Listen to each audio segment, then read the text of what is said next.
But yeah, they sort of, when the CISO Titanic went under, they just grabbed on to whatever door they could find, and someone over at Verve just likes the McElroys and was like, we'll take it.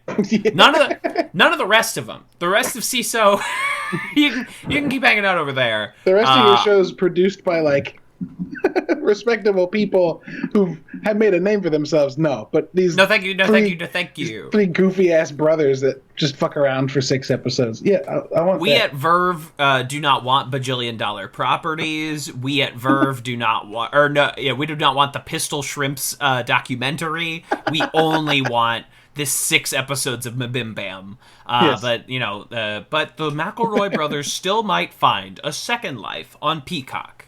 Yes, 6 seasons in the movie.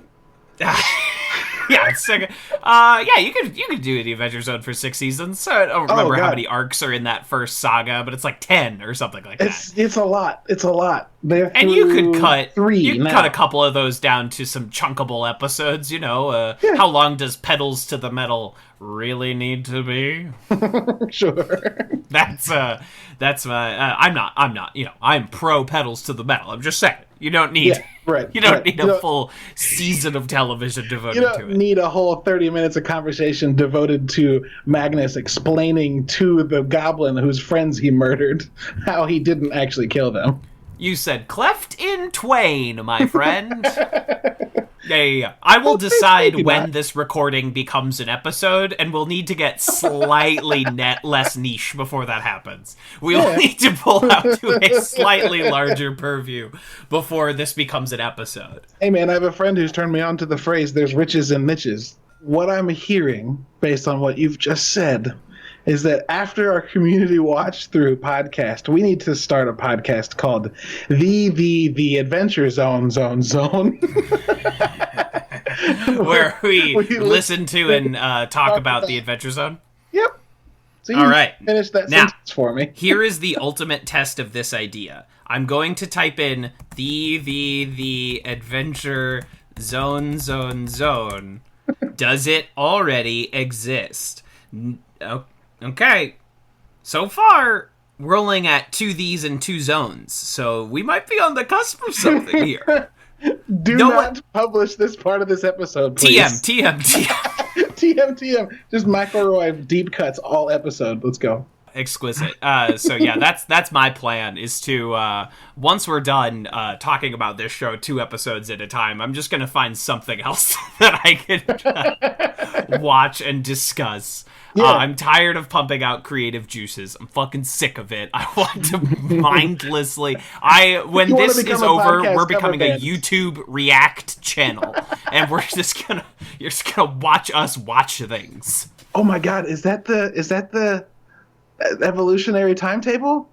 Are reaction videos on YouTube just guys who used to sit and talk with their friends too much about the episodes of shows they just watched?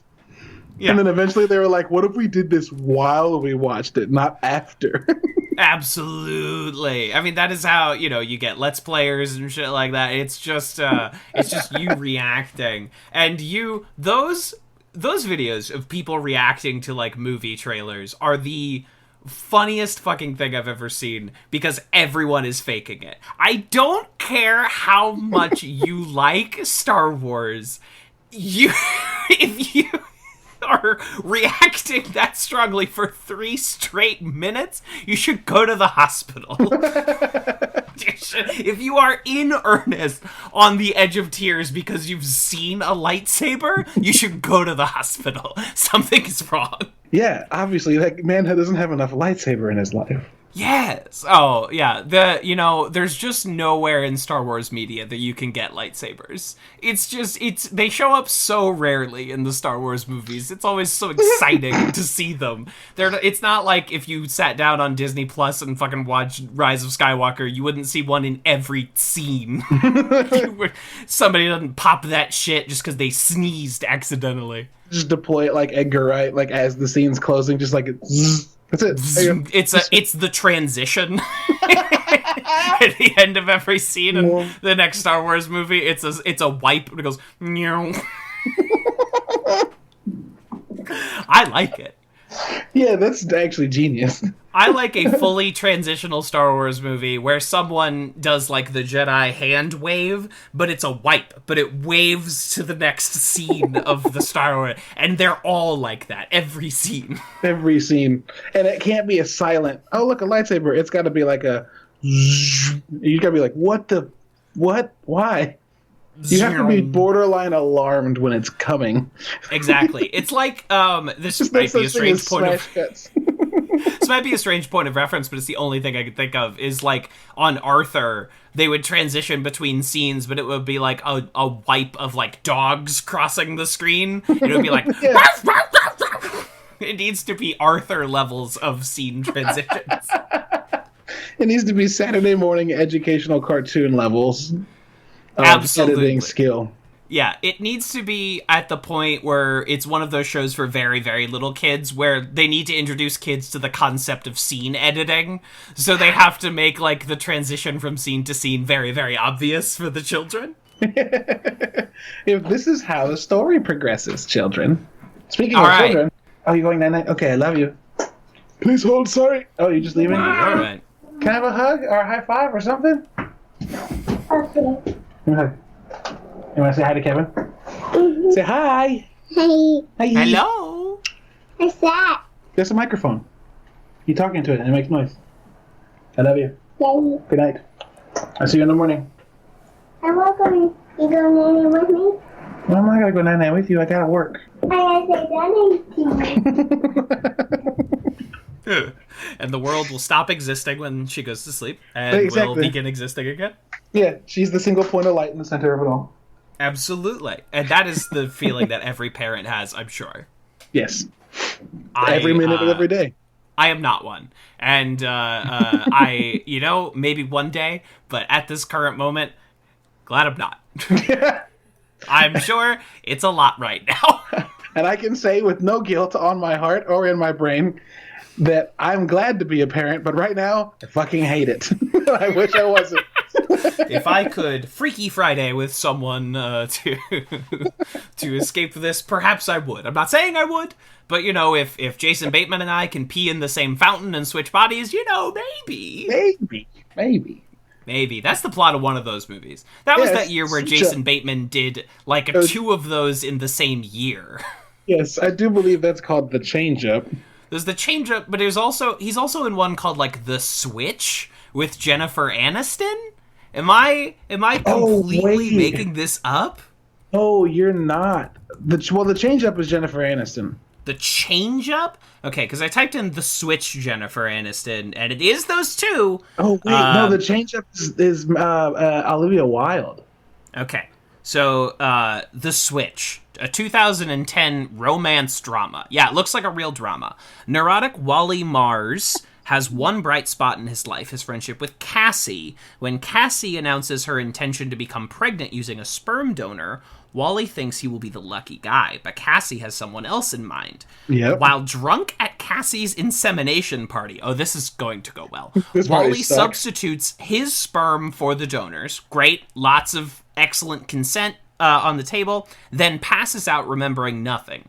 7 years later, Wally meets Cassie's son, who seems oddly familiar to him. So it's not a body swap movie, but it's a fluid swap movie. Yeah, it's seminal bodies. Yeah, there's... Okay, what is... it is, of course, a podcast Ryan about Reynolds. Community. Oh, you want to... We can move on. No. But the Change-Up It was once inseparable pals, Dave, Jason Bateman, and Mitch, Ryan Reynolds, have drifted apart over the years. Dave is an overworked lawyer and family man, while Mitch has thus far avoided most of the normal responsibilities of adulthood. That's underselling what he does all the time. Each is envious of the other's life, and following a drunken binge, the men wake to find they've somehow switched bodies. Oh. Well, I regret to inform you, they switch bodies by lightning- peeing in the same fountain at the same time. And then lightning strikes the fountain, right? Or something? Yes. Yeah. And the Oh, it's always electricity lightning. travels up the pea streams and swaps There their is- souls. There is no greater shorthand in movies than that lightning is magic. If lightning strikes, fucking anything can happen. The rules are off if lightning has struck. Holy shit, this is the most I was today years old when I realized this moment. I think I may have had fucking. You can time travel if there's lightning. You can switch time travel bodies if there's lightning. You can animate dead tissue if there is lightning. Yeah. If lightning strikes, the fucking rules are off. We have come so far as a species, but we are still cavemen in exactly one way, and that is that lightning is magic Lightning from go God. boom. That's it. This is, of course, Advanced Community Studies, a podcast almost entirely about community. We but are ostensibly about lightning. but about like the rules of lightning in fiction, one that I hope Community will finally draw from in its 7th season or movie. We'll really get to the root of lightning. Okay. I think you could even wish that that lightning strikes twice for the next season. Sorry, hey, Dan, Harmon, I know you're very busy on your very successful animated show. I would just like to say that in the Community movie, could you make it about lightning? I am, of course, one of your hosts, TV's Kevin Lanigan, and I'm getting Jeff ready for the fight. Seriously? I couldn't think of another word. And I am Caleb, your other host, and we are currently fighting. Damn it. That is really hard. It is hard to think of another word. Yes, a small programming note. Jace is taking a little personal time away from the show. We wish them well. Hopefully they'll be back whenever they feel prepared. But for now, the Greendale 3 is all of us. It's you, the listener, are the Greendale 3. You're the ethereal third. Except on episodes where I have a guest interview at the end, like this episode. So in this case, the third is Derek Reining. But next week it might be you, the listener. Yeah. You never know. You never know. You Just never know. consider yourself the ethereal third, and in some iteration of the universe, it will always be true. You're the third if you want to be. Again, there are infinite timelines, or at least there are 6. And Seven. In there are 7. There's 7. And in one of those timelines, let's say the one where Britta does the pizza dance, then maybe that's the one where you're the Greendale 3. Yeah, maybe. Cross your fingers. Wish you luck. And we know that the way things are going now, this is not that timeline. This is not that timeline. I don't know if it's the darkest one. It's the stupidest one. I don't know if those things are mutually exclusive. I guess not. I guess darkness and stupidity are often very closely related. They do call people dim. And the dimmer something gets, the darker it is. Whoa. You just wrinkled my brain. Welcome to Dad Jokes, the podcast. My name is... Dad. Hi, my name is Dad. Nice to meet you, Tired. Hello, Hungry. I'm Dad. Absolutely. So let's segue into our first episode of the evening, Season 1, Episode 11, The Politics of Human Sexuality, directed by Anthony Russo and written by Hillary Winston. This episode, Greendale throws a big ol' STD fair. Jeff and Pierce get into a pissing contest when it comes to the ladies. Troy and Abed try to decide who's more athletic, and there is, of course, a reverse Porky's. Yes. It's impossible to guard him. It's like staring into the... What does he say? Oh, shit. It's impossible to guard him. His eyes are so mysterious. It's something to that effect. It's been a minute. It's so good, man. I have once again made the mistake of watching the Community episodes for this episode and then watching several others in the intervening time. Yeah, that's always so what it happens. completely throws off my equilibrium. I go to prepare, and then I'm like, this show's really good. Yeah, I'm like, how is the grifting great. episode from season 6? How does it hold up? And then I'll just watch that and I'm like, fuck, shit, I'm out of luck. I'm standing in the rain with my trousers down. This is not good. Oh, shit. I really like this episode. This is what I would call a good episode of the television show Community. It's quite funny. There are some nice character moments. Everything has a nice resolution. You know what? Good episode. It's so good. It's so good. So yeah, the school throws an STD fair. An STD awareness fair. Yes. Catch knowledge. Stop being so aware of us! Annie has taken lead of the planning of said STD fair. Yes. Has written a bunch of fortune cookies that are congratulatory. You will catch AIDS. Flip it over. Yeah, exceptional work. I'm a big fan of the Jeff and Pierce plotline from this episode. This is some good Pierce Hawthorne playing the fool as he usually does, but there is a nice sort of back and forth with him and Jeff. This is maybe the first version of Pierce as Jeff's horrible future reality that we get. Yeah, and it's like they kind of use it's. I don't want to say it's ham-fisted, but they kind of use it quickly. Like they layer it on pretty thick. Yeah, like in the opening moments, he's like, "That's all right. I had a dry spell too." They only last. What does he say? Like 17 years. 7.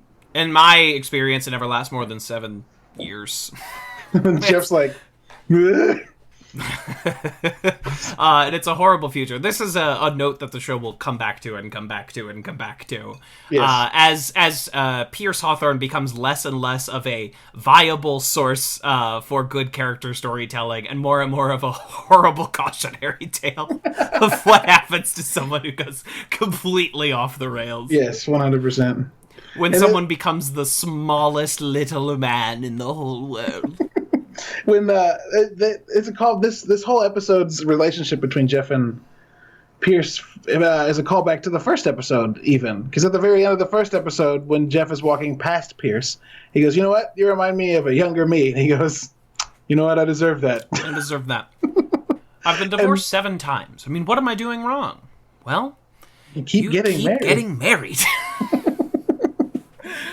Which is some very funny joke, but also a good character joke for Jeff and Pierce. Hey, the pilot of Community, pretty good, everyone. It's pretty solid.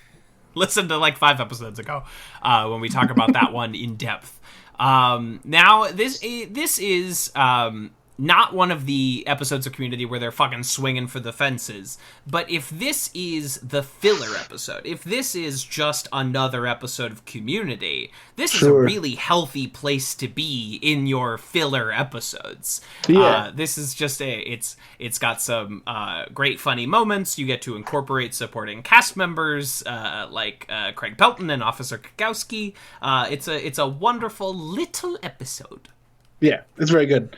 What in the reverse Porkies is going on here? Reverse Porkies. Does fucking anyone remember Porkies anymore? No, but because of this show, everyone who watched it had to Google it, like without a doubt. What is Porky's? What is that? The show? You know, you look up the poster of Porky's, and it's like a girl in the shower, and someone staring through a peephole in the shower, and the shower faucet and the 2 knobs are drawn like a wang. Oh God! It's one of those high school friends, Pee-wee, Tommy, no Billy. one in high school gets the nickname Pee-wee. Nicknamed Pee-wee. He rides his little bicycle, and Mickey want to lose their virginity. But when they're kicked out of a strip club after the owner, Porky, takes their money, they plot revenge. While they try to get back at him, they deal with their other teen troubles, including Pee-wee's worries about his equipment shrinking, their sexually opinionated gym teacher, and a spy hole in the girls' locker room. So I have to imagine Porky's has aged like fucking dinosaur bones. This is a putrid. I have to imagine this movie has aged like milk. You know, it's just completely sour. It can no longer be watched by humans under any reasonable circumstances. I like aged like dinosaur bones because while still preserved in its original form as closely as it can be, it could never survive in this environment. It could never function again the way it was supposed to as the supportive structure for ligaments. There's no more ligaments. It's just fucking dinosaur bones. All the connective tissue is rotted. Everything is rotten. The only platform that Porky's is currently available on is iTunes, because I think every streaming platform is like, even we're not going to handle this. Yeah. Even we at Amazon Prime are not going to carry Porky's. Fucking Vivo and Tubi, we're not picking up Porky's. There's like 3 of them, right?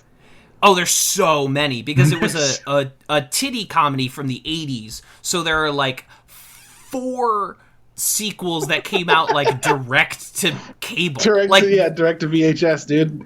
Like absolutely nothing from Porky's, because there were a lot of raunchy comedies of the 80s, but none of them have survived. They are ancient. You have to like purposefully dig them up. You will never accidentally come across Porky's one day. You must intentionally find the Porky's.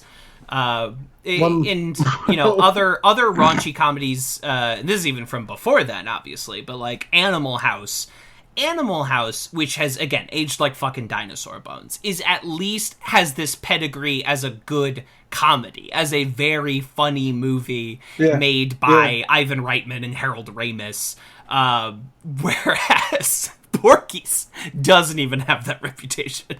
Dude, I have, and this will be something that, if you don't know already about me, I'm going to expose my shortcomings. I have a criminally underexperienced backlog of movies from before I was born. Many things I have not seen, and most of those decisions come from me in college realizing how many things my mom and dad did not let me watch, and then deciding I could either spend the next 4 years of college watching old movies and then have to catch up on the 4 years of movies I left out while I was catching up, or I could stay up to date and never miss another thing. I chose the latter, but because of this, it's become a point of contention with my father-in-law, and I shit you not, less than 5 years ago, I got the Porky's trilogy box set for Christmas because he was pissed I hadn't seen them. I hadn't seen Porky's, and it's like, what are the great jokes from Porky's that I'm missing out on? Yeah, is it just the boobies? Because I can find those. Yeah, I don't need Porky's help. Not at all. I do not need the assistance of Porky's to find boobies. So despite my insistence that everyone who heard what in the reverse Porky's is going on here had to Google it, I perhaps am the only person in my age group who did not have to, because I had watched the first one. I would like to, and I'm glad to report, I did not watch the second 2, or 3, however many there actually are. Yeah, I've never seen Porky's, and at this point, seems like too late. But I knew culturally enough about Porky's that there was a scene where someone looked at nudity through a little peephole, and I was like, okay, got it. That is enough Porky's. I did not know it was a strip joint manager revenge comedy. Yeah, what a weird thing. And also, why is it that every teenage kid in the 80s was really trying to like sneak into places they shouldn't be to see things that... Remember when that was funny and not a crime? I mean, it was always a crime, but remember when movies tried to tell us that wasn't a crime? Remember when movies aided and abetted definite repeat offenders? Or not repeat, but copycat offenders? Back in the glory days of 1981, when movies were pro-sexual assault. Now, I am on commonsensemedia.org, where they really break down the content you can find in different movies. Wait, is that a real website? Hold on. Absolutely, I am. I was looking for Focus on the Family, which is the Christian one, but Focus on the Family did not even bother with Porky's. They're like, you already know the answer to this. But commonsensemedia.org did take a look at Porky's, and they have 6 criteria by which they judge a movie and its lewdness. So positive messages, not present. Cannot even be rated on the Common Sense Media page. There are no positive messages. Violence, 3 out of 5 bombs. So this is a 3 out of 5 bomb violent movie. Sex, 5 kisses. Lot of sexual content in this movie. Language, 5 out of 5 expletives. That's crazy. Consumerism, not present. No elements of consumerism in Porky's. Wait, it's about a strip club. They said there's no elements of consumerism? Listen, you gotta take this up with commonsensemedia.org. I'm sure they have a comment section. I'm sure it's excessively sane. I'm sure it's a very nice place to be. And drinking, drugs, and smoking, 3 out of 5 wine glasses. So you know what? If that's your umbrage, Porky's might be for you. I'm currently just panning for gold through the core tenets of Common Sense Media. There are 5 pillars. Yeah, I'm trying to find their real, their their Pax Romanum that I can share with you. What are the 10 fucking commandments of commonsensemedia.org? Because they recommend, here are their recommends. They're like, if you want to watch Porky's, but it's, Oh my god, they have you want to watch Porky's, but okay for kids. Yeah, exactly. So they have National Lampoon's Animal House. They have Revenge of the Nerds. Racy college comedy Has Heart, okay for older teens. And their third recommendation is Booksmart. Not What? They're like, if you want to watch Porky's and you can't get Porky's, why don't you watch this lovely comedy about 2 friends saying goodbye to each other after high school? Oh fuck, man! Like, I'm glad that I will take a free advertisement for Booksmart. Yeah, any pro Booksmart review is good enough for me. But there is inevitably, Kevin, there are parents who have read this thing on Porky's, wanting to show it to their kids and not realizing how bad it is, and then seen the recommendation for Booksmart and gone to Hulu and just hit play on a movie that stopped 30 minutes later.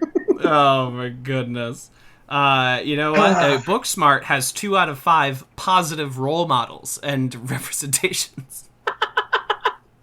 Only 1 bomb for violence. Yeah, there's no But only, unlike Porky's, they have 3 out of 5 positive messages. So I think Booksmart gets the hearty A-OK from Advanced Community Studies, a podcast about community. Oh, man, I may have found a Twitter account, honestly. I may have found a new Twitter account to start. Just focus on the family and Common Sense Media reviews of movies. I love it. Sorry, back to the thing this podcast is truly to pay due about. diligence to politics of human sexuality. We are in the process of transitioning Troy out of his original form into the form we will come to recognize. Where if you start Community in season 2, you would not even know that Troy Barnes used to be an athlete. It is no longer a part of his character. But we are here in the towards the middle of season 1, transitioning him out of that mode. Yeah. We see him try and several tests of physical prowess with Abed, who handily beats him in every single one. Abed's such a Mary Sue.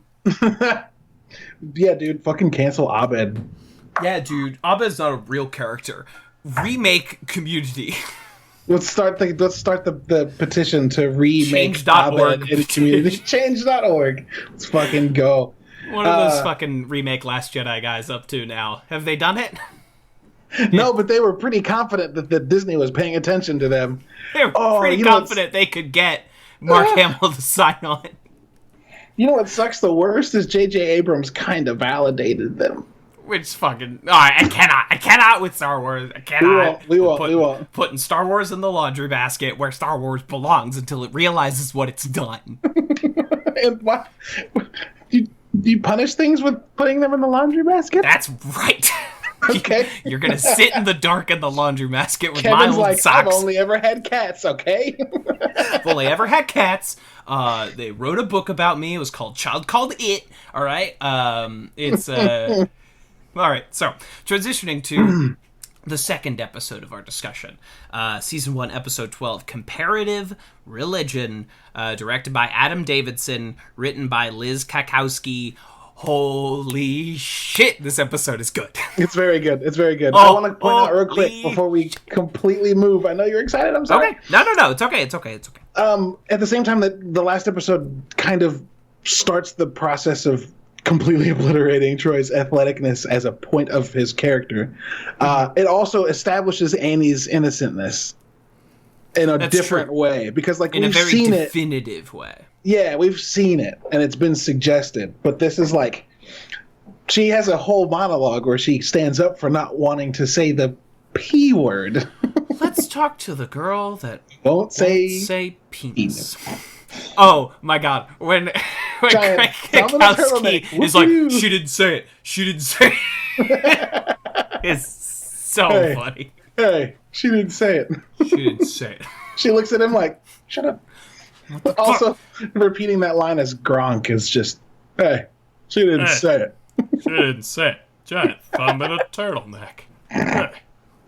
What are the odds that I would end up out here? Who knew alcohol would make people horny? Makes me sleepy. Makes me sleepy. Shit. Okay. That was all I wanted to say. I was looking, per an earlier episode, I was looking for the people that throw the condom in the trash can who will later get pregnant because of this event. Solid. There it is. It's there. It's right there. fucking there. At the very, very end. Love Yep. it. You love to see it. Whatever you do, do not use condoms. The last words in this episode. Troy, you're the best athlete on campus. No, Abed. You are. Go! Funny every time. Funny every time. God, go!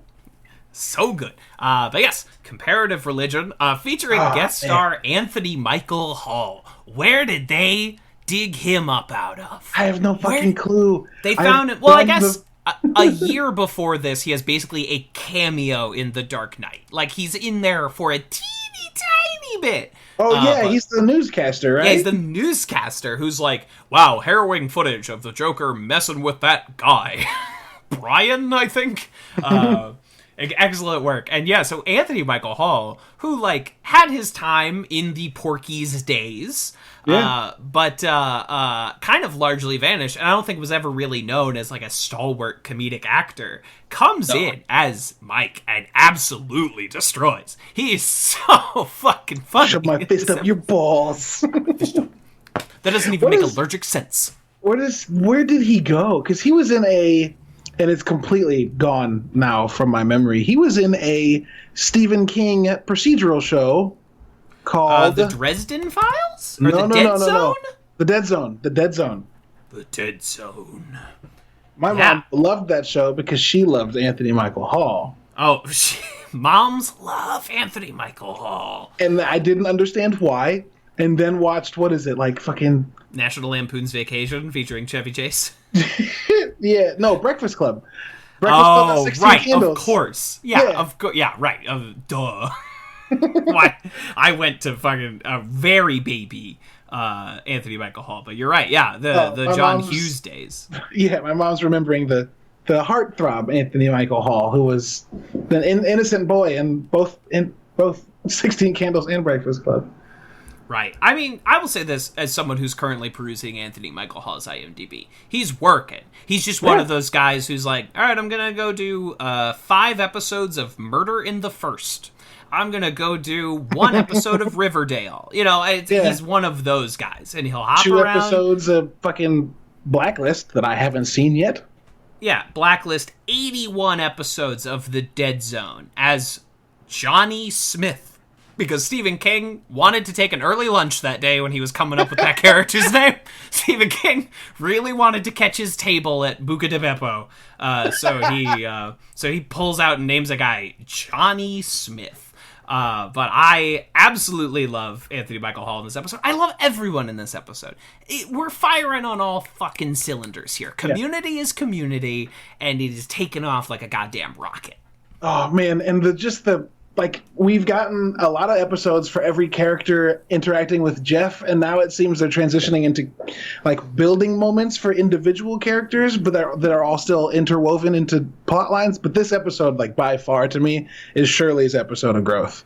right? Because Absolutely. the whole episode is her being super judgmental and super. Why do you hate me and Jesus? I don't think my brownie's working. Oh man, he's like, man, I think my brownies work. It's so good, so good. He's so good, and I will put this on the table now. I absolutely adore the show that Community becomes. This bizarre, head up its own ass, completely in the stratosphere television show. But by the time we're in season 5 and we're doing Meow Meow Beans, I do miss these episodes where they would just take a storage room and teach Jeff how to fight, or teach Abed how to pick up girls. I miss this element of the show going forward. Abed picking up girls is so good, too. It's so funny. And it's this same storage room both times. I don't know how they just have access to this. I think it's the same room where, Pierce plays piano, too. I'm not 100% sure about that one. It's close. But it's might all the as well storage rooms look the same in Greendale. Exactly. It was a set they had built, so let's use it for everything. Yeah, it's easy to reassemble. Yeah, as you put you move the chairs around and it's a different space. Is it the room where Britta got her whooping too? Is it, or is that in a classroom? No, I think you're right. Yeah, I think it's the same room. The most referenced episode of Community, this fucking basic genealogy episode that we're coming up with. It's so good. Let's pay attention for fucking storage room. The life of the storage room. This set must have been fucking thrown in the garbage after season 1. I can't think of any time we're back in here. But I miss when we would teach Jeff how to fight. Just the time we're going to get the whole gang together. We're going to do this crazy rapid fire comedy scene where Britta has her own running joke. Pierce has his own running joke. Why does she have to be black? It's just fucking crack. It is excellent. It's very, very, very good. Love it. It's very good. To me, religion's like Paul Rudd. I see the appeal, and I would never take it away from anyone, but I would also never stand in line for it. Jeff says he's an atheist, and everyone boos him and throws Boo. So funny. All these Jehovah's Witness jokes. Tell it to the birthday cake you never got is the stone coldest fucking thing ever. It's so dark, dude. It's so dark. What else do you believe in? Blood transfusions? So funny. It's not this episode, but that Jehovah's Witness thing is used very well and very sparingly in this first season. It keeps coming back. I think Donald Glover has Jehovah's Witnesses in his family. I think this is a real element of him that they pull into this character. Yeah. Wait, is it this episode where he says we don't celebrate Christmas or birthdays and we don't drink, but it helps? But it helps. Yep. Oh, it's so good. Goodness. All the rapid fire stuff. This is the second time where a cast member of Community is having their holiday party in the study room because we're not leaving campus this season. Oh, look, Britta brought what she believes in. Nothing. Oh my god, this episode is so fucking back and forth. It's nonstop. Troy, I assume you're handy with a switchblade, and Abed, you get back to the family tent. Try and find a chicken for Jeff to chase. Oh my god. Horrible. Man, I don't just want to sit here and just talk about all the funny moments from this episode of Community. No, sorry. Fuck me, they're all there. And Britta convinced that everyone is gay. It's so good. And we end this episode with a fucking Florence and the Machine song as everybody's throwing down. They made this one for me. This one is for me. And that's saying something, because later there's literally an episode where George Takei leaves you a voicemail. Me specifically. And I was like, this is fucked up. Yes, let's keep track of all the times they use the name Kevin on this show. So far there is 1, but it will be at least 4 by my count. Yes. So far we have, in the trial episode, Jeff references that he has been having a text affair with a man named Kevin from Boulder, who he thought was Britta. And Kevin will go back and rethink his marriage. I don't know how many times, like, in that first season, especially the first time watching through Community, I don't know how many times I was surprised. You know how you get into a show and like there's two options, right? You get into it when it's out, when it starts, and like you're part of the zeitgeist, or you start. I guess there's three options. Let me start this over. Just kidding. There's the first one. There's the I start in the middle of it and have to binge to catch up because people are talking about it, and then there's the like I just let it go and came back to it when I could binge all of it. And I've realized I have like two reactions to these kinds of shows. And it's like, oh, this is all right. Or it's like, why didn't I watch this? And Community, in its first season, I had that second realization almost every fucking episode. Like, Yeah. it's really hard to get through that first season without being like, oh my God, this show's so good. Why is this show so good? And how was it not as big as The Office or as big as Parks and Rec? Like, is it because it was on a network that people didn't watch as much as? No, because it was on NBC. Those were all on the same network. Maybe that was the problem. They needed to be on a different network. Yeah, well, yeah, perhaps that is true. I mean, people are coming to it in droves now. Oh, yeah. It showed up on the platform they're already using, even though it's been on Hulu for however the fuck long. It's on the platform they're all using, and people are having this same reaction that you're talking about right now. Or I remember, again, just like walking around Webster University with my DVDs, going over to different DVD players and showing it to everybody. Yeah. And people had that same reaction you're talking about. Like, why have I never heard of this? And you just didn't catch the right online wave. Yeah. Or you weren't reading the AV Club every day. Or Yeah, whatever your sure. personal choice may have been. And I remember hearing it mentioned, and I remember hearing people mention how good it was. But I was in college, and I was like, I don't want to be on my TV for a show every week. That sounds lame. Because Sucks, dude. that's what happens. I'm like the Sega versus the Nintendo kid. I just didn't have cable very much. So I wasn't used to being at a place once a week to watch a 30-minute TV show. I mean, that's truly how it is now. Like, there are very, very few shows that we watch live. Let me tell you, though, I think I might prefer it. Yes. Like when Mandalorian was coming out, and I could talk about the episode the week it came out and not have to worry about being behind already. It was great. It's weird. It's like when you don't release 13 hours of something all at once that people watch at different paces and we have to be trepidatious of each other's timelines, when we can, like The Mandalorian or recently with A Game of Thrones, where an episode ends and it can be its own entity that we can discuss and we can anticipate the next one. Yeah. That is how what these better shows way? Yeah, sorry, grow. go ahead. No, I mean, I was just going on my standard rant about this kind of thing, is that some things should be released episodically, and it should come out as an episode so you can anticipate the next one. Remember how exciting it was when, like, everyone caught up on the first 4.5 seasons of Breaking Bad, and everyone watched, like, the last 8 together, basically? Yeah. Wasn't that great?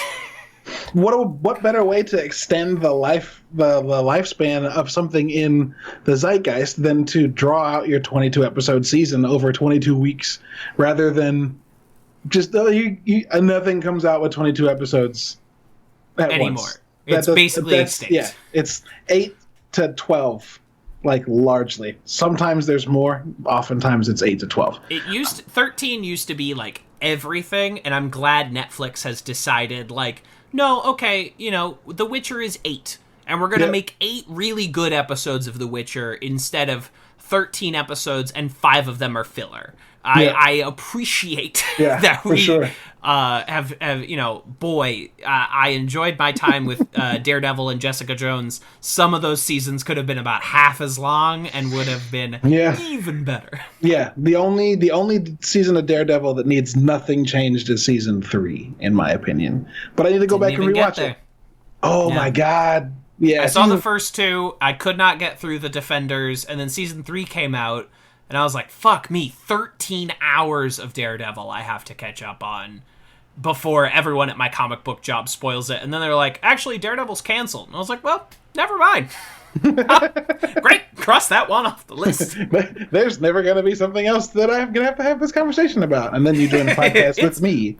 Over. Yeah. No, it's okay. Season 3 is very good. Take your time, though. There's not another one coming, as far as we know. Make it last. Make it last. Because we're out of Daredevil. And before we do our rankings, just a little bit, my favorite archival tool, GIF Origins, where you're watching Community and everyone goes, oh, that's where that GIF is from. There's Shirley saying, the Lord is testing me. That's a big one. I see that one all the time. And then Chang has 2. The invisible beard stroke is a great one. And then him saying, I'll allow it. Those are leaning back in his chair, like eating raisins or something. I'll allow it. This is so boring. Ken Jung, funny man. Give me a winner doodle. If you're trying to be menacing, maybe don't call the cookie by its name. Think about how far Jeff has come in season 1 of Community, where even 5 episodes ago, in the Halloween episode, they have to, like, drag him kicking and streaming to assist Pierce. And in these 2 episodes, he, like, willingly doesn't get laid because he feels, like, dishonest and childish. He steps up for Abed immediately when Anthony Michael Hall is bearing him down. It's an impressive character arc, even in these 12 episodes. Yeah. And it makes me wonder if, like, the introduction of Slater a few episodes ago in that Halloween episode is why he's becoming better, because we've argued this before, and even though your poll was non-representative, Slater is who Jeff deserves to be with. I wonder if she's, like, slowly influencing him to be a better person, because their relationship's still up in the air at this point, right? Yeah, it's, give it an episode or 2. Yeah. But, we have not seen her since the Halloween episode, and Slater is the most adult woman that Jeff has apparently ever known, and is someone to whom he would have to better himself to feel like he is worthy of. Whereas Britta is probably, like a tick up from him, and then Annie is a child. So it's tough for him to need to feel he needs to improve himself for an 18-year-old. But Slater is someone that will inspire him to be better than he is. All of you people who voted on that poll are monsters. I don't even care if you vote for Annie. The fact that you vote against Slater it's a mark against me personally. You've personally attacked me. We now have no way of reconciling without a blood feud. And I'm sorry, I will meet you on the field of combat. My fucking gauntlet has been thrown down. So, we come now to the great Community rankings. First, our end tags. Number 1 currently Spanish Rap. Number 9 currently Crumping. The first end tag we have is Sleepy Troy, where Abed puts Troy to sleep with a nice little bit of science textbook. Yeah. Abed, can you give me a glass of water?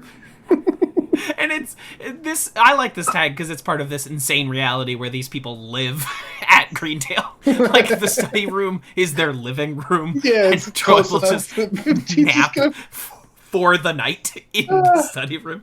It's fine, because they shoot those end tags real quick, like in an hour. So you gotta do what you gotta do. It's so good. Sleepy Troy. Beneath Pencil Mouth at number 8, above Crumping, maybe. It could be number 9. I don't feel particularly strongly. It's cute. No, it's nice. Cute, and I love the way he says, "Can you get me a glass of water? Can you get me a glass of water?" But yeah, below Pencil Mouth works for me. I'd still think that Crumping is perhaps the way it was set out to be, forced, but this one, forced, aggressively 2009.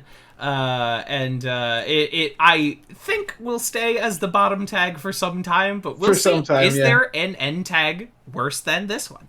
And now, Oh Christmas Troy, which is delightful. I love Oh Christmas Troy. Yes, it's very good. This smells like special drink. For me, maybe between Pierce Poop Rap at number 5 and Do You Hate This?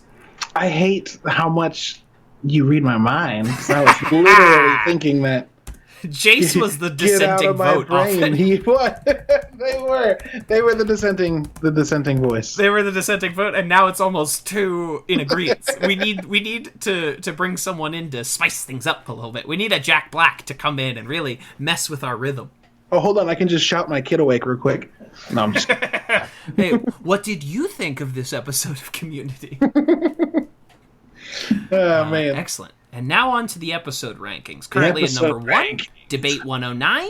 Currently at number 10, Spanish 101. First, Politics of Human Sexuality.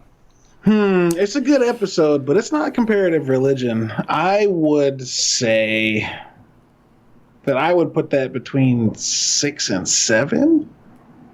6 and 7. All right. Yeah. I hear you. I think because all three of the plot lines are so solid and have this nice beginning, middle, end, and it's just very like consistently creative and funny.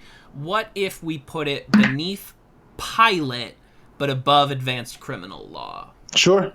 Excellent. That works for me. All right, S1E11. I'm partial. You'll find as time progresses, I'm partial towards Duncan. So Advanced Criminal Law gets like a little bit of a boost because He's there. he's in it. Yeah. And he shows up sort of increasingly sparsely, so you really gotta like latch onto your Duncan when it arrives. I'm also Duncan partial, but I cannot deny the STD fare. I love it. Yeah, it's true. I'm also mostly confident that Duncan is just John Oliver, because Last Week Tonight is also arguably Duncan. So like, it might just be the same. He might just be playing himself in everything he's in. Well, whereas fine. I think my headcanon is that Last Week Tonight is Professor Ian Duncan's big break. Yeah, he finally figured out something that he could do while drunk and get paid for it. He is in character as John Oliver. That is my headcanon.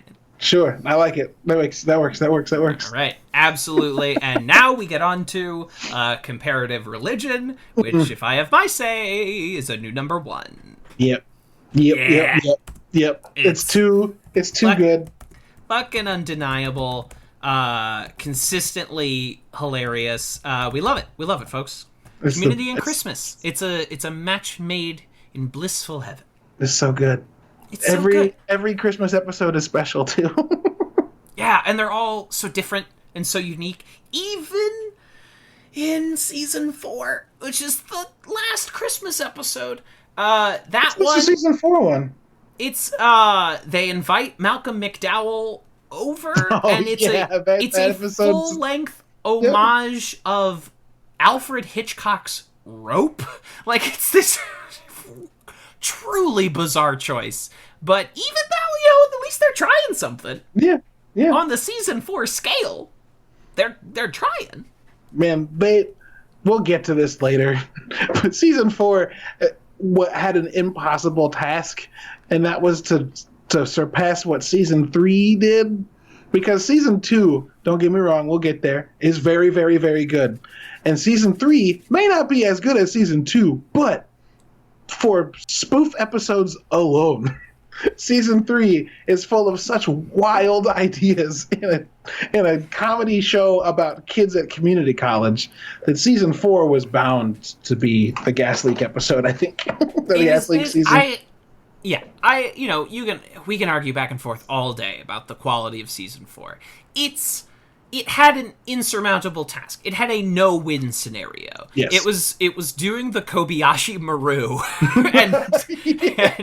and season 3 of Community is probably at this point like a second fave, maybe beneath season 1, just in terms of like consistency. But it is this insane season of television. Some of the most truly bizarre things that have ever aired on network television aired in season 3 of Community, and how could anyone, the greatest comedy writers in the world, could not have stepped in and been able to pick up those pieces? No, there's a Law and Order episode. There's a Ken Burns Civil War documentary episode. There's an episode that takes place entirely in the imagination of Abed and Annie. Like, what do you do when Community does a holodeck episode? What do you do? Yeah, it's it was a no-win. And again, we could argue back and forth all day about how good it actually was, but it could never have been great. It just could not have been.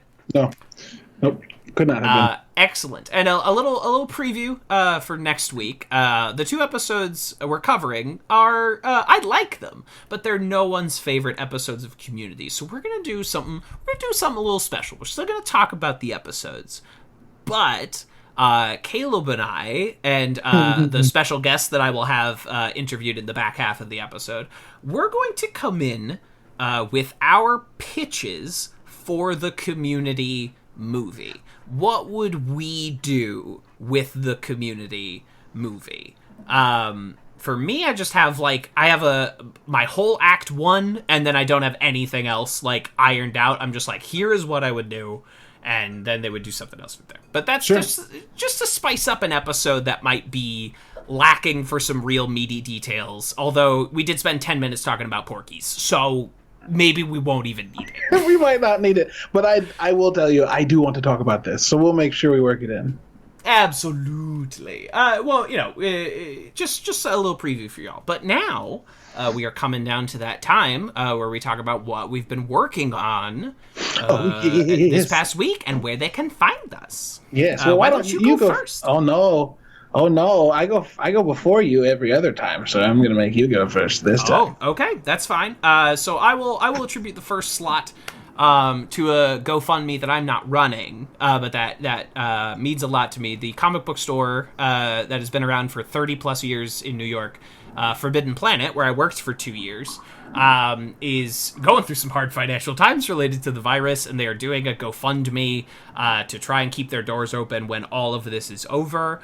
So I just want to give them a shout out. I'll include a link to that in the show notes. Times are hard for everybody, but if you have a few dollars to give, it's a wonderful store. Great people work there, and there are very, very few of these kinds of stores left. And I would encourage you to go out and support them, or go to their online store where they're still shipping comics to you, if that's what you want, and toys. They have lots of toys. But in addition to that, I have just released a 28-page short story in my Cola Wars series of shorts. So you can find that, tvskevin.substack.com. That's totally free if you want to read that. I am happy with this one, where I'm doing kind of a Casablanca, Porco Rosso kind of thing in this world, and I'm happy with it. I also just started a comic I intend to release on weekdays, called Patty Plague Doctor. You can right now it is only a Twitter thread on my Twitter. One day there will be a website or an Instagram, but right now at TV's Kevin Lanigan, and you'll find the thread for this week daily comic, Patty Plague Doctor. And if you want to follow the show on Twitter at Greendale3, it's a good time over there, where we just crack jokes about Community, and I'm having a great time talking to everybody. Caleb, now it is your turn. Oh, yeah. I am deep in the planning phases for a couple of things over at Nerdy Bits. So we do our weekly game podcast every week on Wednesdays called Bounty Board. You should watch that. And you can follow, or you can watch that live as we record it at Nerdy Bits TV on Twitch. And then we are adding a new podcast. So I was a part of a podcast called The 60-Minute Shit Show.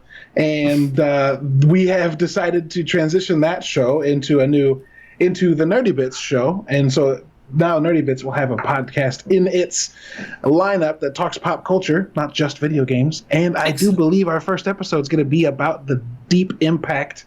That's probably not the right word because it sounds like a collision. The far-reaching impact of Dan Harmon. That's going to be our first episode because one of us is hugely into Rick and Morty and all of us like it. And everybody likes Community and everyone likes Marvel movies. And those things don't have much have more in common than you would imagine. Absolutely. I recorded 3 hours of season 2 of Family Quest, which is the Nerdy Bits Dungeons and Dragons. What is it? Not live play, real play campaign podcast. Actual play, yeah. Actual play podcast.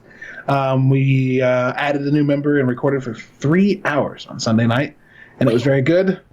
The whole party was transported into a world of cyberpunkness because I am a slut for cyberpunk. It's fun. Yeah, you are what you are, man. I cannot. I won't make excuses for it. It's just who I am. It's just you are as God made you. This is true. This is true. Outside of that, I'm eagerly awaiting my 270-page guidebook for Stardew Valley I ordered. Just waiting for coronavirus to let it get here. That game is great. Goodness. I wrote about it last week. This the Greendale 3 Twitter account did retweet it, and I'm very appreciative of that. But yeah, if you like video games and pop culture, I know we cover a lot of that here, but I also do some of that stuff through Nerdy Bits. So nerdy_bits on Twitter. And you can follow me at Lubwub, LUBWUB. Lubwub. Lubwub. So we will be back next week with a Jack Black episode and a dance episode. And stay tuned for my conversation with Derek Reining. But until then, pop. What was he going to say? Pop what? Pop what magnitude? Give me some more time in a tree. Give me the hole to run out of steam. Somebody say it could be here. We could be both the tide of dead in a year. I can't count the reasons I should stay. One by one, they all just fade away. I finally got around to watching Pixar's Onward last night. Oh, it was finally wow. time to crack that bad boy open. Yeah. And So- it was a movie, and it did indeed have a beginning, middle, and end. Right. There was this frustrating aspect to it, where like once every 20 minutes it would do something like really interesting and really cool, and it just made you angry that the rest of the movie was not as interesting and cool as what they were pulling off. Yeah. I don't know. Is that an Onward hot take? I don't know. I don't know how the general audience reacted to it. I personally really enjoyed it. I only first watched it a few weeks ago. Yeah. Went in with zero expectations and was just emotionally torn down by this movie. Yeah, that was the ending was brutal, and I'm sitting on the couch and I'm like starting to cry, and I'm like, did this movie earn what's happening to me? Right. It is a very I did appreciate it, but I could also it's like kind of a fantasy epic, but it is a very like short epic. Like when you It's really a very like, short epic. if you look at like the events that happen, it's like not a whole lot. It's just the like inciting incident of them like trying to conjure the dad, and then they go to the what's her name, the like restaurant owner, the not a chimera, the manticore. Yeah, manticore, that's it, some sort of mythological creature, and then it's the fairies that they fight, and then I feel like then we kind of just get into the climax from there, where it's like they're getting chased by cops, and then right, it goes and to you're the at dragon. the end of the movie, and Right. the girls' road trip is having all of these like big character moments where they feel so like triumphant, and I'm like, I feel like we skipped the part of the movie where these characters are on an arc. We just sort of jumped to the end of the arc. Yeah, it's tough when those two get just obviously like the short end of the stick, because they were amazing characters, like, or at least the beginnings of great characters, I think. Like They were almost very interesting characters. right, yeah, I would agree with that. Yeah, but maybe I'm just I'm easy to make cry, so I was very sold on it. For sure. They definitely got me. I feel like all of the stereotypes in that movie are like 30 years old. Yeah. Where like we're trying to relate to kids nowadays, and like, do kids nowadays have older brothers with like big painted vans that like play D&D and listen to metal? Is that the older brother kids have nowadays? Yeah, it's like it's still like trying to be like nostalgic for the 80s, when I feel like we're pretty firmly at least in like 90s nostalgia at this point. But maybe they're assuming like this is your older brother who's really into Stranger Things. Maybe that's what they were going for. So they're not even from the 80s. It's your brother who wishes he was desperately in the 80s. Yeah, who has Thor Ragnarok on Blu-ray and plays it over and over again. Like, yeah, this mysterious older brother. Let's not push onto the trail tracks people that own Thor Ragnarok on Blu-ray and watch it. I would never judge those people for let's not just push those people into the sea. No, I mean, cool, I would be, yeah, if I didn't have Disney Plus, I would be one of those people, because it's the best Marvel movie. It's dang near up there, ain't it? Yes. Ain't it? And we are and people were like, it's not like the other ones. It's not like a regular Thor movie. And I'm like, yes, exactly. Good. Yes, you understand. Those were bad. Yeah. So you understand why it is so good. Right. Is that it's the funniest studio comedy to come out in like the last 8 years, and it just happens to star Thor.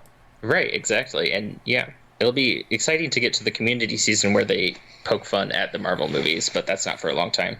Where they start they start poking fun at Marvel movies semi-regularly, including in the last fucking episode of Community, just really railing into the Marvel Cinematic Universe. Even though the Marvel Cinematic Universe will, like some sort of Lovecraftian horror, grab everyone involved creatively with Community and eventually pull them all into it. Right, exactly. It's like they're railing against the Russo brothers, even though the Russo brothers have employed most of the cast recently more than any other studio or group of people have. Employed most of the cast, directed essentially the first 3 seasons of Community. Yeah. With some rare exceptions in there. Joe even comes back in season 5 like a couple of times to get himself back on there. Nice. But I mean, everyone, Chris McKenna writes the Ant-Man movies, and Dan Harmon does all this punch up on like Doctor Strange. Virtually every cast member at this point has been in some Marvel property or another. Right. It's, they spit in their face, but then they all still collect that paycheck.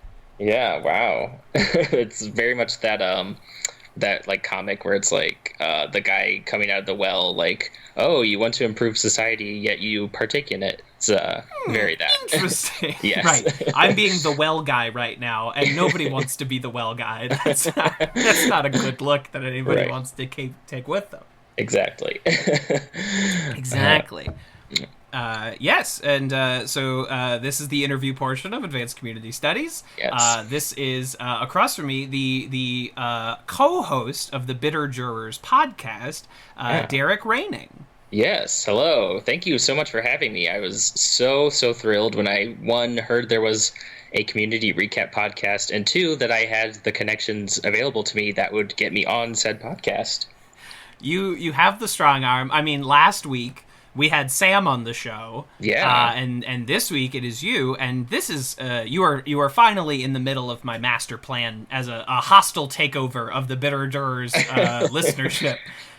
Should I ever appear on Bitter Jurors, I will finally have absconded with all of your listeners and brought them over here. That's my clever plan. Hey, I mean, I can't begrudge you that. That's an amazing plan. I never saw it coming, and you should be rewarded for that. You fell right into my trap, little spider. Wait, no, the spider does the trap. Fuck, shit. Right, I mean, spiders eat other spiders, so I think that's fair. That's true. So let me give you the introductory question here. Okay. Tell me a little bit. I guess it's not a question. Tell me a little bit about your community journey. When did you start the show? I'm curious. Right. So this will definitely age me, but I was a day one watcher of Community, and I was a sophomore in high school when it started. Right? That would have been fall of 2009. Yeah, So, fall 2009. So I think I was also a freshman or a sophomore in high school. Oh, wow. It's earnestly hard to remember the specifics at this point. Right. Well, good. I was scared I was going to come in here and be like ribbed for being like a youngster, but I guess millennials, we aren't very young anymore, so. Right, exactly. I was a junior because Community season 2 comes out as I'm graduating high school. What a very So- exciting time for you. Oh, what a time to be alive. You're in senior year of high school, but mostly you're just focusing on season 2 of Community. My favorite season of television, Right. period. End Exactly. of list. Right. But yeah. And I cared much more about that. I'm right there with you, yeah. So yeah, I was a day one watcher. I think what got me into it was I was very into the NBC comedy block at that point. Like, I loved 30 Rock. I recognized that The Office was in its waning days, but I still watched. And I don't remember if Parks and Rec had premiered yet. I think so. I think the first season had aired at that point. I think Parks starts like a year into Community, and if only I were on a computer right now that could tell me when this show 2009. So they debut. Wow, the same year. That's crazy. Interesting. So yeah, so I guess it was mostly 30 Rock and The Office that made it so that I would see these commercials for Community, and I think I had also been watching The Soup, so I recognized Joel McHale, and Sure. so just like I don't know, this confluence of different things pretty much forcing me to watch this show, and I remember watching it with my dad and my brother. And I really liked it a lot. I don't know how they reacted to it.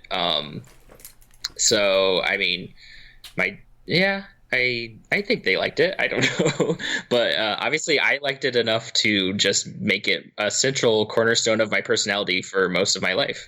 For sure. Yeah, exactly. I have gotten away with not being particularly funny for a long time because I can just quote Community. Although now that it's on Netflix, I feel like my game is up. The jig is up. I'm not funny anymore because everyone will realize that I'm just doing Community, but as my personality, as my real life. Yeah, they'll realize that I say yikers because of Miss Sabrina from our first episode we're going to discuss. Yeah, it's pretty yikers for me, too, that everyone's going to fucking find out about me.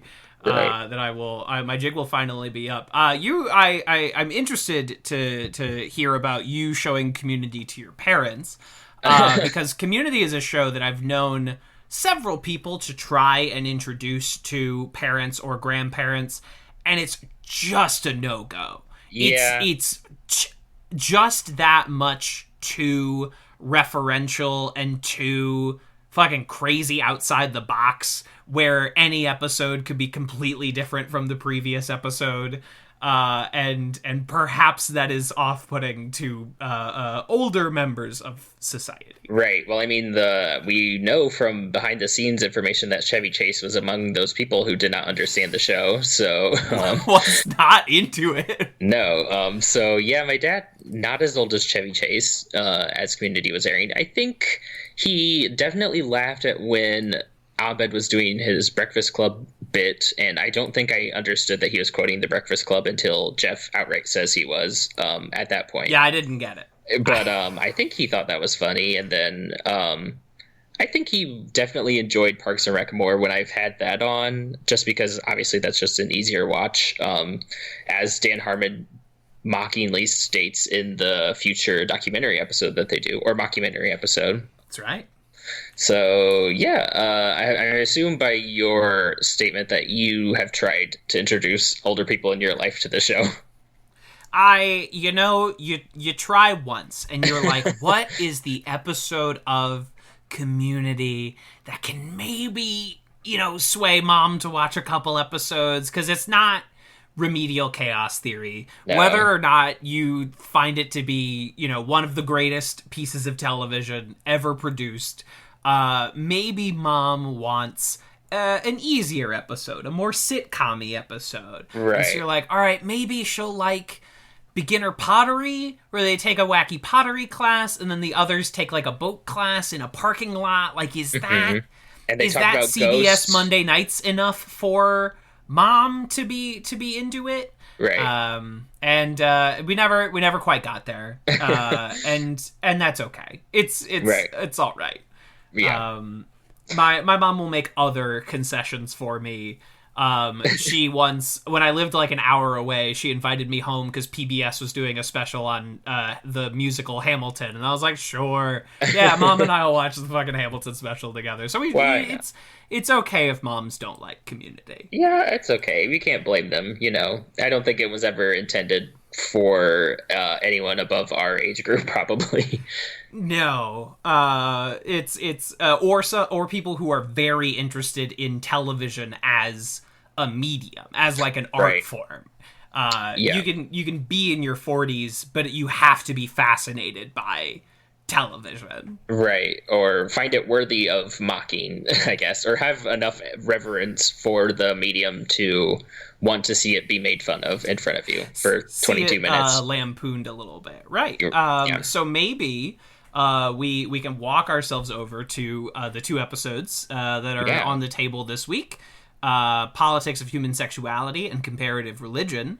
One of which is a tremendous episode of TV that is so funny, and the other is, it's good.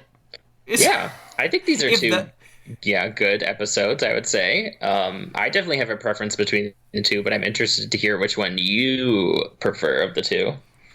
Comparative Religion, the first Christmas episode, is a real high watermark for me for season 1 of Community. It makes me nostalgic because I love what Community becomes. But I kind of also end up missing when they would teach Jeff to fight in a storage room. Right. I end up missing them teaching Abed how to pick up girls. And that's as much as I love the crazy show it would become. I do miss that. But I'm curious as to your thoughts. No, yeah, I'm right there with you. I love Politics of Human Sexuality. I think that's definitely one of the many reasons I feel like season 1 has remained one of my favorite seasons, not only of the show but of television. But yeah, I think Comparative Religion is just a classic television episode, which I think is made evident by the fact that there's at least 2 very there are 2 memes that come directly from this episode that I'm sure people don't even know are from an episode of Community. Right. I love everyone playing GIF Origins right now. Yeah. Where you can see for me there's 3. And I'm curious to see, because one is Shirley saying the Lord is testing me. Yep. Mm-hmm. And then Chang has 2 in this episode. He has the imaginary beard stroke. That's true, which is classic. I use that GIF all the time. I love it. And the other is him saying, I'll allow it. Maybe that one's just me. Maybe that's not internet wildfire. Yeah, that's maybe an A tier meme, maybe B tier. Okay. Yeah, but Lord is test me is me. Yeah, that's everywhere. I'm trying to think what else. I've literally seen multiple people on my Twitter timeline say they watched the episode where Troy walks in on the fire, obviously remedial chaos theory, but that's what they refer to it as the episode where this GIF is from, and it's that scene. A mammoth GIF. Yes. In the fucking Hall of Fame of GIFs. Right. And people are finally going oh, that's what this is from. Yeah. That's where it came from. Yeah, and Chang, looking at the small piece of paper, which was earlier in the season, but that's a big one. Yeah. Classic. Yeah. It was ahead of its time, clearly. Yeah, it was, because Community, you're right on the forefront of GIF technology. Yes. You're at the nascency of GIFs, whereas other show, my second favorite show is Lost, and Lost is almost entirely pre-GIF. By the time Lost is over, GIFs are only really starting to get going. So if you're looking for a Lost GIF, it's the coal mines. You're digging around, you you can't find shit. Yeah, plus but they Community has this healthy GIF life. Right, and it's not at the same level of like modern shows where they're so aware of it, where people like they just insert shots of people sipping cups of tea or eating popcorn just because they know that can be a GIF they can post on Twitter as the episode is airing. So yeah, it's not quite that like level of self-awareness. It's just more of a testament to the physical comedy chops of this cast. The Gifification of television is, Yes. I think it's an essay worth diving into. And scripted TV and sitcoms especially, I think there are certainly moments like that, or dramas will incorporate a scene where someone will like dramatically walk through a door and say, I'm leaving, or something like that. And so you can perfectly GIF that. But reality TV is GIF central. It might as in the sphere of GIFs. Reality TV is the sun, and everything else is planets rotating around the sun. Absolutely. I think Big Brother US especially is just like a titan of GIFs on the internet. Especially, I don't know if I'm sure we're all familiar with the GIF of a woman spitting out her cup of tea, but I don't know how many people know it's from Big Brother 15. Right. We all know that lady yelling at the cat sitting in the fancy dinner chair. Right. But do we know its history? Do we know? In the Internet Museum, what will the informational placard beneath Anti-Oop say? What will it say? Right. Yeah, it's a shame that Jasmine Masters isn't more of a household name than her catchphrase is. It should be the reverse because she deserves it. Absolutely. I mean, we will circle back around to talking about Community, but I'm very fascinated by all of this, where internet takes away authorship in a certain way, where suddenly you can be a tremendously famous GIF of comedian Ken Jeong staring at a tiny piece of paper, but there's no origin trail. There's no credits on the GIF that you then follow if you want to see the source. It's this completely free-range death of the author society that we live in. It's true, yeah, and it's not like everyone's on Tumblr anymore where you can like click the source and go back and see what the original maker tagged it as. Because I was definitely one of those people who was GIFing Tumblr or GIFing Community on Tumblr as it aired. Doing the Lord's work. Yes. I am old enough and not internet savvy enough. I have no idea how one makes a GIF. I could not be asked to create one. I have no idea. Well, graphic design is not only my passion, but it is also my profession. So I think it's fair that I know how to make those at least. I think that is truly like a valuable skill set. Like that is what once knowing how to type was it is now knowing how to make a GIF. Exactly. Yep. Where like you could get out of the war if you knew how to type. They would keep you in Army HQ if you knew how to type. You could not be in Vietnam if you could work a fucking typewriter. Right. Maybe that'll be the case for me. Maybe they won't draft me if I can make GIFs for them or something. He's too valuable a service member here at home. The war at home, where he's furiously creating GIFs. But Community. So the show as a whole, what are your Mount Rushmore of episodes? What are the ones that absolutely, you keep coming back to, that you hold up as like the pillars of Community? Interesting. Can I get like a number? How many? Like, I think you need to like cut me off at a number. Sure, because I could also do like 25. Right. But let's say 4. Let's do a Mount Rushmore. Or Mount Rushmore. Okay. So first, absolutely, George Washington is Dungeons and Dragons. The first from season 2.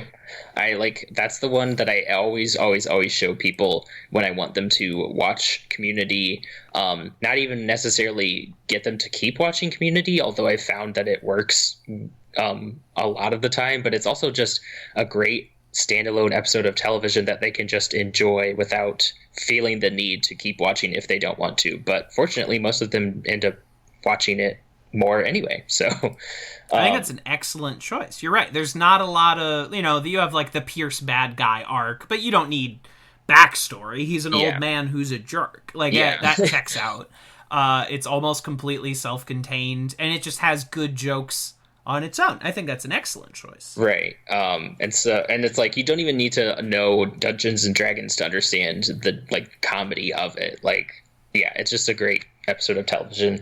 Next, I would say probably also from season 2, because it's also my favorite season of the show, would be the Halloween episode. Oh, zombies? ABBA zombies? Yes, absolutely. It's just, amazing. I don't know. Something about the scene where someone is throwing a cat in the basement is just like, I think the funniest. Is someone throwing it? I think the funniest thing ever put to film ever is that scene. Absolutely. And even though it's very much a time capsule because the Dean dressed as Lady Gaga, just like everyone else seemed to be on a sitcom in that time period. 2010, absolutely. Right. Even that, it's just, I don't know, it's just timeless, great, hilarious, amazing, beautiful, love it. Now I'm trying to think, I guess I should jump ahead because the other one, this might be a hot take or like not something most people would say, but Meow Meow Beans from season 5. Meow Meow Beans, I love it.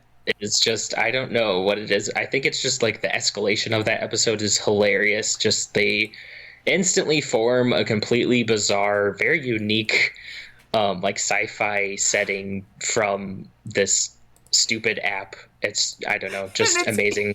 Immediate. Yes. By the time you get to season 5, the show doesn't even bother showing you a sense of escalation. No. The Dean announces the floor is lava, and we have instantly become a Waterworld type civilization. Exactly. Meow Meow Beans is on campus for a day, and you've become like a Logan's Run style society. Right. I still think Black Mirror owes them residuals for stealing it for that nosedive episode that they did. Absolutely. And Community was on that hot shit. It was, absolutely. And then I guess, what would my number 4 be? This is going to be dicey. I almost want to say one of the, probably, I guess I have to go with the first PayPal episode. Like, that is just I think if we're talking pillars, that's got to be a load-bearing one, because that was just an incredible thing to watch as a young television watcher. Like, oh, TV can do this? TV can do that, but no one... I watch a good amount of TV, and that episode in fucking 2010 was the most mind-blowing thing I had ever seen, like a sitcom attempt. And I can't even tell you what's second in the intervening 10 years. It's right. So... no one has even come close again, certainly in live-action TV. Right, yeah, right, yeah, it's just, I don't know, it makes me miss this, I guess, network television in general, which is a weird thing to say, but I think nowadays, something like I noticed when I was watching the most recent season of Stranger Things, I was like, there's not really a standout episode of these types of shows anymore. Like, there's never like a Buffy musical episode, there's never like one standout where they decide to like flip the table and try something completely new, because it's all about making a 13-hour movie anymore. Dog, it drives me crazy. There are so few streaming shows I can make it through an entire season of, because who on earth wants to watch a 13-hour movie? Who the fuck wants, like, if I told you, it's like, great, we're gonna watch this 13-hour movie this weekend, you would shoot me dead to rights on the spot. And it drives me nuts. Whereas, like, it's so much more propulsive to watch a great self-contained story that can, like, tell its entire arc, and then you're like, damn, I want to watch another one of those. Whereas if you're watching, I drag the show under the bus a lot, but Netflix's Love, you're like, oh, great, I want to watch the 5th episode so something will finally fucking occur. Events will transpire. Right.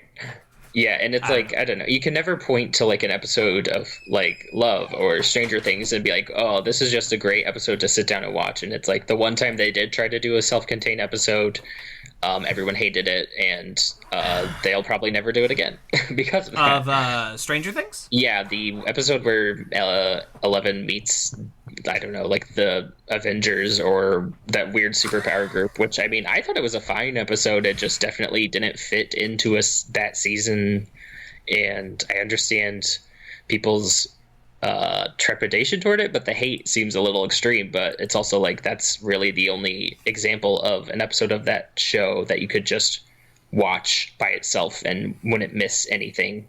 Right, for sure. I have not seen much Stranger Things, but I also, you didn't spoil anything. I don't intend to. I didn't really care for it. So you're all good. Yeah, that's fine. Yeah, I don't know. There's not much else to say about Stranger Things that hasn't been said a million times. Right. People do seem to like that show, huh? It's a pretty popular piece of TV. I certainly continue to watch it for who knows why. No, that's okay. So you are you a frequent revisitor of Community, or are we dusting? Are we digging up some dinosaur bones here? See, it's I've definitely rewatched seasons 1 through 3 an ungodly amount of times, but I'm sad to say that it's been a long time since I have done such a rewatch. Yeah, I've only watched season 6 once through, and same for season 4, I think, except I think when my friends and I masochistically rewatched the puppet episode, and we're just, I don't know, I'm sure we were drinking when we decided to do that. Because I think you have to. Right. When it comes to as far as season 4 goes, I'm apparently kinder to the puppet episode than most people seem to be. It seems to be public enemy number 1 in the Community fan pages, whereas I think the fucking finale of season 4, the Terminator paintball, is way worse than the puppet episode. That's the worst episode of the entire show. I hate it. Yeah, it's easy to make fun of the puppet episode because it's bad. It's puppets done badly. It's not even like the puppet episode of Angel, which is an amazing episode of TV. Exactly. So it's easy to make fun of the puppet one, but I agree that the paintball episode of season 4 is the absolute just nadir of the show. Nadir, and not Abed Nadir. No, not Nadir. It's just horrible. It's everything that... It's like if you asked someone to write an episode of Community and asked someone who had never seen it before to rewrite that person's script, and then you asked another person who had never seen Community to rewrite that person's script. It's just like horrible, terrible TV. Yeah, I agree. It made me feel bad about being a fan of the show as I watched it. Yeah, that's a rough one. And you have like poor Sarah Bareilles. Yeah. Getting dragged into that puppet episode. Yeah, and that's also the one where oh god, I'm gonna call him George Costanza, but Jason Alexander. Yeah, Jason Alexander. Yeah. Jason Alexander. Yeah, he's on there too. There is an episode of Community with Jason Alexander and Sarah Bareilles, and it is arguably the worst one. It is way down on the list, which is season 4's greatest crime. Yeah, it's tough to watch, and it's like you can't blame Chevy for dipping out after that. Regardless of any other behind the scenes buffoonery, you cannot be mad at Chevy for leaving after that. Chevy's out right away. Don Glover, he only sticks around for a few more episodes after that too. Yeah. I think 4 kind of put everyone through the paces a little bit. For sure, which is a shame because then season 5 is honestly, this might be a very hot take, but I rank 5 above 3. Okay. It's to me it's 2, 1, 5 are my top 3 seasons of the show.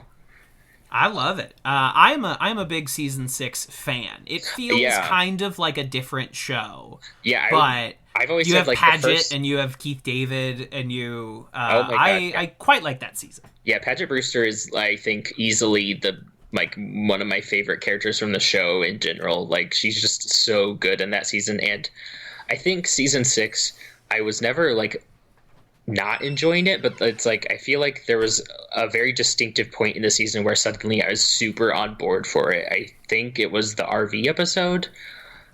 What a wild episode of TV. Right. And yeah, like I said, I've only Delirious. watched it once, but like that's my distinctive memory is watching that episode and every episode after that, just like having a huge blast and loving Community again. Yeah, it takes a little bit, and you were probably at the time fighting against Yahoo Screen actively. Yes. Horrible. which was, I mean, one of the biggest causes for that show's downfall and the platform's downfall was that fucking Yahoo Screen did not work. It did not function the way you wanted it to. Really tough stuff, yeah, and it's Community ahead of its time. If only it had been revived on a Netflix or a Hulu who actually know how to make videos work on the internet. But I guess to have a beyond player Yahoo. that plays videos good. Right. So yeah, I guess those are all my rankings and top 4 episodes. Although we haven't talked about who our favorite characters are, but I don't know if that's... We have not. I say go for it. You're already there. Well, I mean... I say let yourself be heard.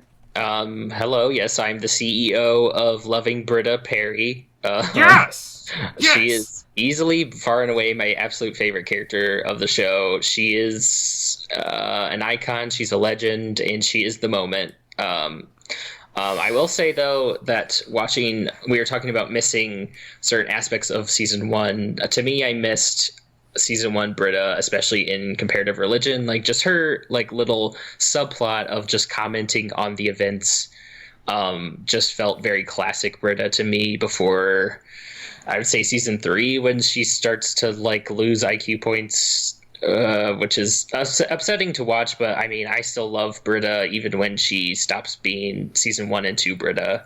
They take her on a very interesting trajectory throughout all of these seasons. Her levels of competency vary pretty wildly from episode to episode. Yeah, and it's like the seeds are kind of there in the first episode where she like just has no idea what Jeff is saying when he speaks Spanish to her, and it like works immediately on her.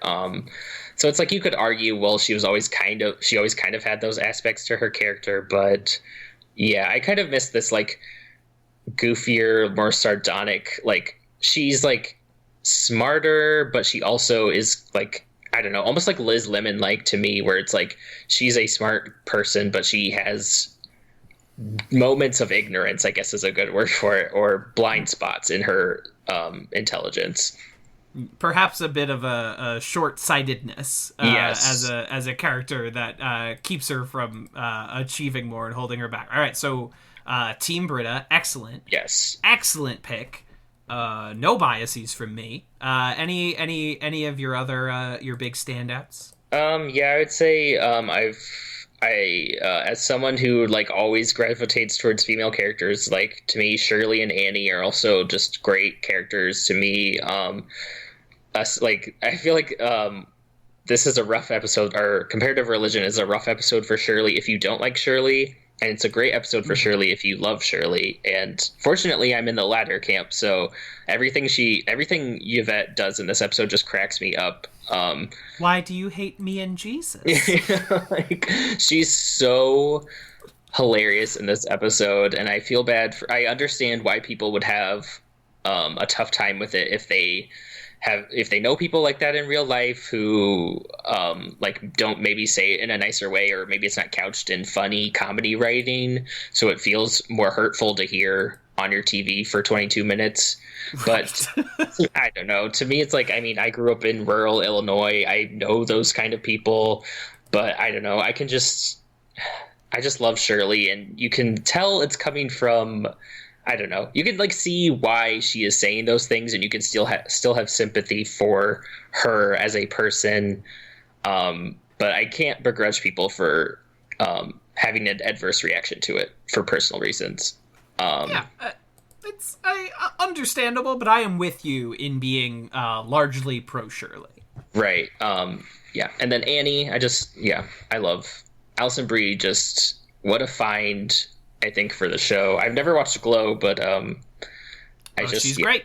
Yeah, I would assume so, because she's just so. I feel like her and Jillian are like. I think they've said they weren't like super like comedic actors at that point.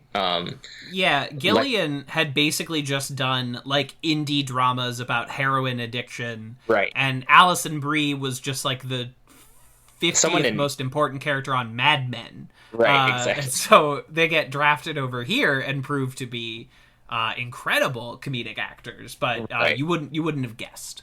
Yeah, exactly. And of course you have that a veteran. But yeah, I think Annie is just a great character. I feel like she's definitely one of the most consistent characters of the show. I feel like, unlike Britta, where I feel like they were obviously doing a lot of tinkering with her to get her to, I guess, be more likable. Generally, Annie, I feel like, is just like a fully formed character from the jump, which is interesting given she's the last study group member we see on screen, if I remember correctly, in the pilot. Because I think everyone else gets like an intro shot for when the dean is giving his speech, but she's the only one we don't see, and we only see her first at like the study group table. But yeah, I think she's just a good character to watch kind of grow naturally over the seasons. But yeah, so I love those three. I feel like the only character I don't love probably is Pierce. But that's just because I don't know. It's like no, that's pretty common sentiment. But I mean, I think. Yeah, and it's like it's hard to divorce Pierce from Chevy Chase, knowing Chevy like did not like being on the show, from what we can tell. So it's hard to like watch him just be on the show, and you think to yourself like, what was his problem? They were giving him some great stuff to do.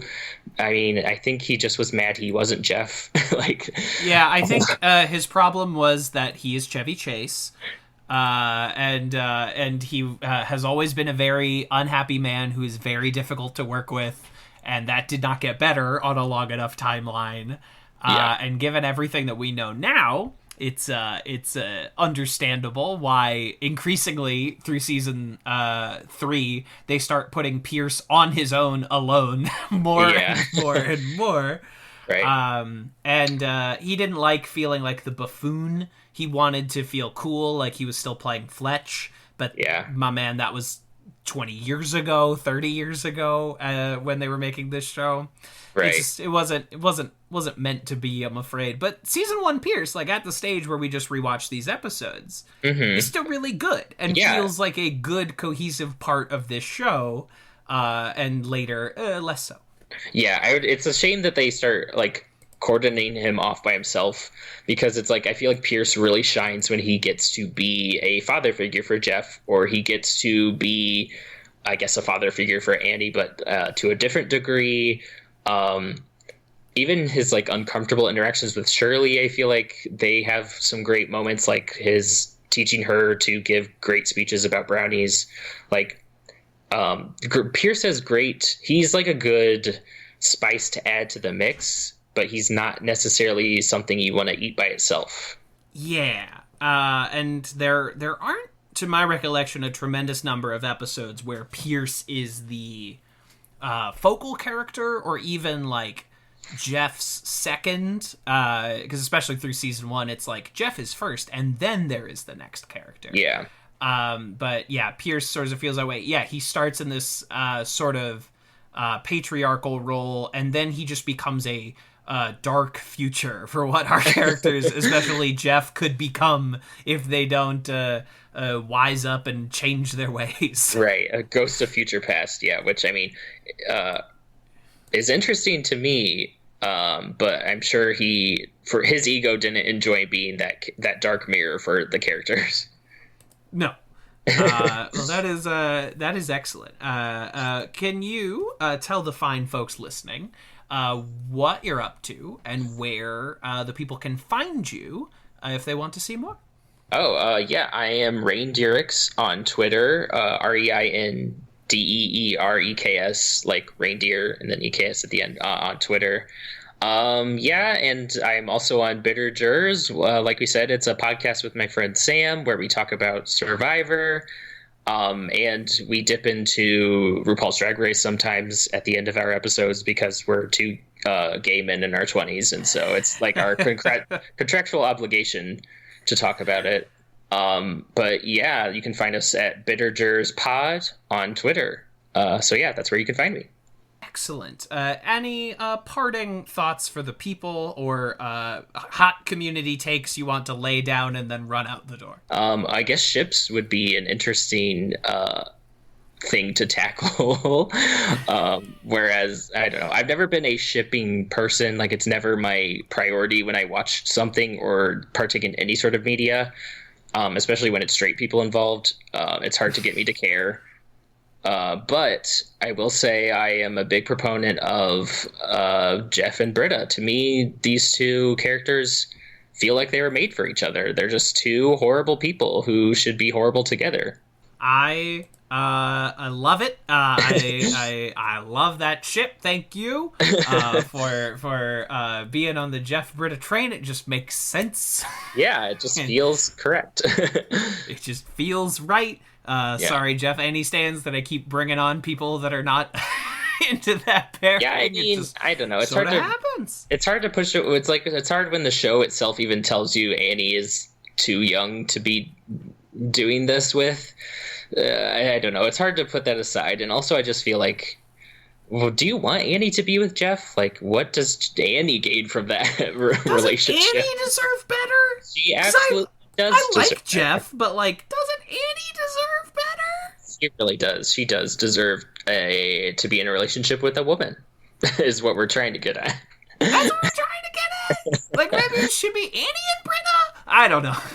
Yeah, and once again, Andy deserves better. I love Britta, but it's like, I just think Britta and Jeff, they're two bad people, and they deserve to be in love with each other and be bad people together, to me. Andy deserves someone of competence and yes. some sense of class or put together to some significant degree. Yeah, hopefully someone a little more in her age bracket, or I don't know, someone where there's not as much of a power imbalance, I would say. It's okay. I don't want to week after week continue to slam the Jeff and Annie people, because according to the poll I just ran, they are the overwhelming majority. Oh no. I mean, no hate. Overwhelming. Like like I said, I'm not a huge shipping person, so I'm just like, maybe they're seeing something in it that maybe I'm not, as someone who's like never invested in romantic relationships on TV to that extent, unless you're Jane and Brad from Happy Endings, in which case I'm very invested in their relationship. But they were already together. Exactly. I find I like the couples that are already together. Like Firefly.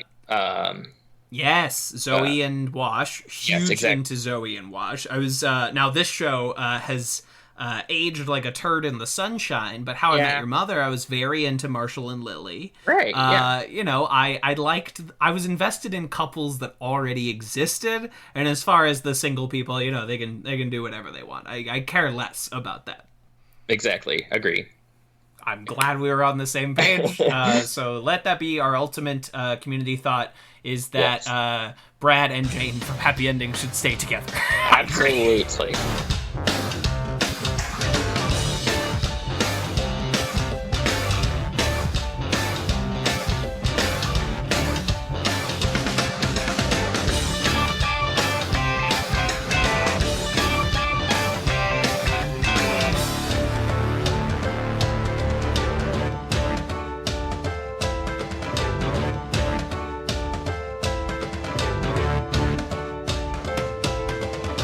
This has been a Talkback Podcast. That was quite a show.